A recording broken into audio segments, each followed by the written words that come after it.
வணக்கம், நான் வசந்தி. கொஞ்சம் சமையல் கொஞ்சம் தகவலில் இன்றைக்கி வித்தியாசமாக பக்கோடா வச்சு நம்ம ஒரு புளி குழம்பு எப்படி செய்கிறதுன்னு பார்க்கலாம். முதல்ல கடலைப்பருப்பை 1.5 ஆழாக்கு நான் இதில் எடுத்திருக்கேன். 2 மணி நேரம் தண்ணியில் நல்லா கழுவிட்டு ஊற வச்சுட்டு ஒரு வடிகட்டியில் போட்டு அந்த நீரெல்லாம் வடிய வச்சுருவோம். அதுக்கப்புறமா அதை நம்ம கொரகொரப்பாக அரைச்சி எடுத்துக்கலாம். மற்ற பொருட்களை நம்ம பார்த்துக்கலாம். குழம்புக்கு தேவையான மற்ற பொருட்கள்: கடலைப்பருப்பு பக்கோடாக்கு, வெங்காயம் 2 வெங்காயம் நீளவாக்கில் நறுக்கியது, ஒரு முழு தேங்காய் நான் துருவி எடுத்திருக்கேன். உங்களுக்கு எவ்வளோ தேவையோ அந்த அளவுக்கு நீங்கள் எடுத்துக்கோங்க. புளி கரைசல் நம்ம இவ்வளோ சேர்க்க போகிறதில்ல, இதில் கொஞ்சம் தான் சேர்க்க போகிறோம்.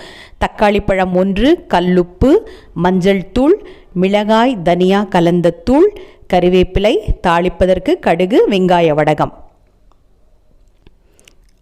முதல்ல நம்ம கடலைப்பருப்பை மின்னம்மி குடுவையில் போட்டு கொஞ்சம் கொரகொரப்பாக அரைச்சி எடுத்துக்கலாம்.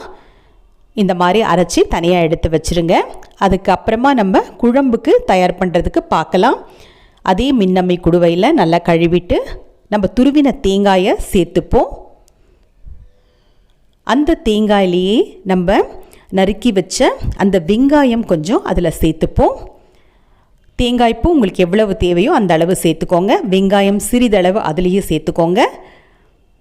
மஞ்சள் தூள் ஒரு 1/4 தேக்கரண்டி சேர்த்துக்கோங்க.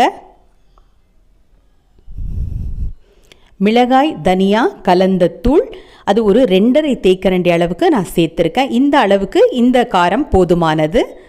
2.5 தேக்கரண்டி சேர்த்துட்டு இதை நம்ம முதல்ல நல்லா மிருதுவாக கொஞ்சம் தண்ணி சேர்த்து மிருதுவாக அரைச்சிப்போம். எப்போவுமே தேங்காய் துருவலை ஒரு முறை தண்ணி சேர்க்காமல் அரைச்சிட்டு அதுக்கப்புறமா தண்ணி சேர்த்து அரைச்சிங்கன்னா ரொம்ப நல்லாயிருக்கும்.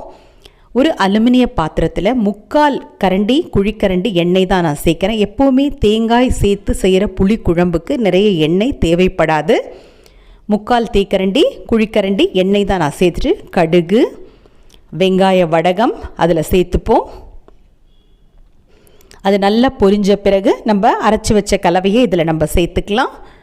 இன்னும் முதல்லையே நம்ம தேங்காய் அரைச்சி சேர்க்குறோமே, அது நீர்த்து போக தான் நீங்கள் கேட்கலாம். மொச்சை கொட்டை குழம்பு நான் எப்படி செஞ்சினோ அதே மாதிரி தான் இதுவும். கண்டிப்பாக நீர்த்து போகாது, ரொம்ப நல்லா வரும். நல்லா கலந்து விட்டுக்கோங்க. நீளவாக்கில் நறுக்கிய வெங்காயத்தை அதில் சேர்த்துக்கோங்க. கறிவேப்பிலையும் நம்ம சேர்த்துப்போம். இது இளம் சிவப்பு நிறம் வரும் வரைக்கும் ஒரு மூடி போட்டு நல்லா வதக்கிப்போம். மூடி போட்டு ஒரு இளந்தீலையோ மிதமான தீலையோ வச்சு வதக்கி விடுங்க. மூடி போட்டு கொஞ்சம் நேரம் வதங்கட்டும். நான் தக்காளி சேர்த்துட்டு அந்த காணொளி கொஞ்சம் தவறி போச்சு. ஒரே ஒரு தக்காளி, ரொம்ப பெருசாக தக்காளி நிறைய சேர்க்காதீங்க. ஏன்னா புளி சேர்க்கறதால அவ்வளவா நல்லா இருக்காது. சிறிய தக்காளி நீளவாக்கில் நறுக்கி சேர்த்து நல்ல குழையிற அளவுக்கு வதக்கி விடுங்க. அதுக்கப்புறமா இந்த கலவையை அரைத்த அந்த விழுதை நம்ம இதில் சேர்த்துப்போம். இதில் கொஞ்சம் தண்ணி சேர்த்துக்கோங்க. ஏன்னா பக்கோடா உருண்டைகள் போடும் பொழுது நிறைய அதை இழுத்துடும். அதனால் தண்ணி கொஞ்சம் சேர்த்துக்கோங்க. அதுக்கு ரொம்ப தண்ணி ஊற்றிடாதீங்க. கொஞ்சம் கொதிக்கிற அளவுக்கு கண்டிப்பாக இந்த குழம்பு ஒரு 10 நிமிடம் கட்டாயமாக மிதமான தீயில கொதிக்கணும். ஏன்னா அந்த மிளகாய் தூள் நெடியெல்லாம் போகணும். மறக்காமல் என்னுடைய காணொளியை பதிவு பண்ணுங்கள். பக்கத்தில் இருக்க மணி மீது அழுத்தி விடுங்க. கொஞ்சம் பெருங்காயத்தூள் சேர்த்துக்கோங்க. ஏன்னா நம்ம கடலைப்பருப்பு சேர்க்கறதுல கட்டாயமாக பெருங்காயத்தூள் இதில் நம்ம சேர்த்து நல்லா நாலாப்புறமும் இதை கலந்து விடுங்க. நல்லா கொதி வரட்டும். புளி பார்த்திங்கன்னா ஒரு நெல்லிக்காய் அளவு புளி கரைசல் இருந்தால் போதும், நிறைய போடாதீங்க. இன்னொரு பக்கம் நம்ம அரைத்த அந்த கடலை பருப்போட வெங்காயம் பார்த்திங்கன்னா ஒரே ஒரு வெங்காயம் தான் நான் கலந்துருக்கேன். கொஞ்சம் உப்பு போட்டுக்கோங்க. நிறைய வெங்காயம் தேவையில்லை. இப்போ நம்ம தனியாக வடை செய்கிறோம்னா நம்ம நிறைய போடலாம். குழம்புல போடுறதால நிறைய தேவையில்லை. நான் இதை உருண்டைகளாக உருட்டி போட்டிருக்கேன். உருண்டைகளாக உருட்டணும்னு கிடையாது. பக்கோடா மாதிரி நீங்கள் கிள்ளியும் போடலாம், உருண்டைகளாகவும் போடலாம். எண்ணெய் போட்டு இதில் போடுங்க. நம்ம நிறைய பேர் வாரத்துக்கு ஒரு மாதிரி தலையை நம்ம சுத்தம் பண்ணுவோம். ஆனால் நம்ம தலையை சீவுற அந்த சீப்பை எத்தனை பேர் சுத்தம் பண்ணுறோன்னு நமக்கு தெரியாது. கட்டாயமாக நம்ம தலையை சீவும் அந்த சீப்பையும் நம்ம தூய்மையாக வச்சுக்கணும்.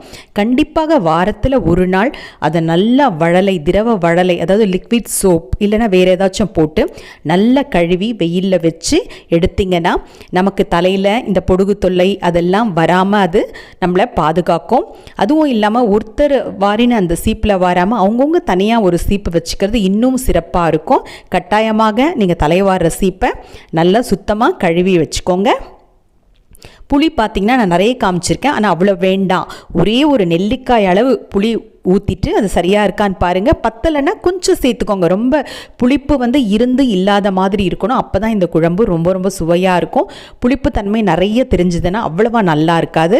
எனக்கு கொஞ்சம் கம்மியாக தெரிஞ்சது, இன்னும் கொஞ்சம் ஊற்றிருக்கேன், அவ்வளோதான். ஒரே ஒரு நெல்லிக்காய் அளவு புளி கரைசல் ஊற்றினா போகிறோம்.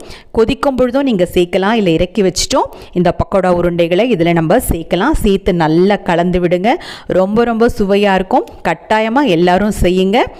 நல்லா இழுத்துரும் அந்த பக்கோடாலாம். அந்த குழம்பை நல்லா இழுத்து நம்ம சோறுல கலந்து சாப்பிடும் பொழுது ரொம்ப ரொம்ப நல்லாயிருக்கும். இதற்கு ஒரு பீன்ஸு, கோஸ், கேரட் அந்த மாதிரி பொரியல் ரொம்ப ரொம்ப நல்லாயிருக்கும். மீண்டும் சந்திப்போம். நன்றி, வணக்கம்.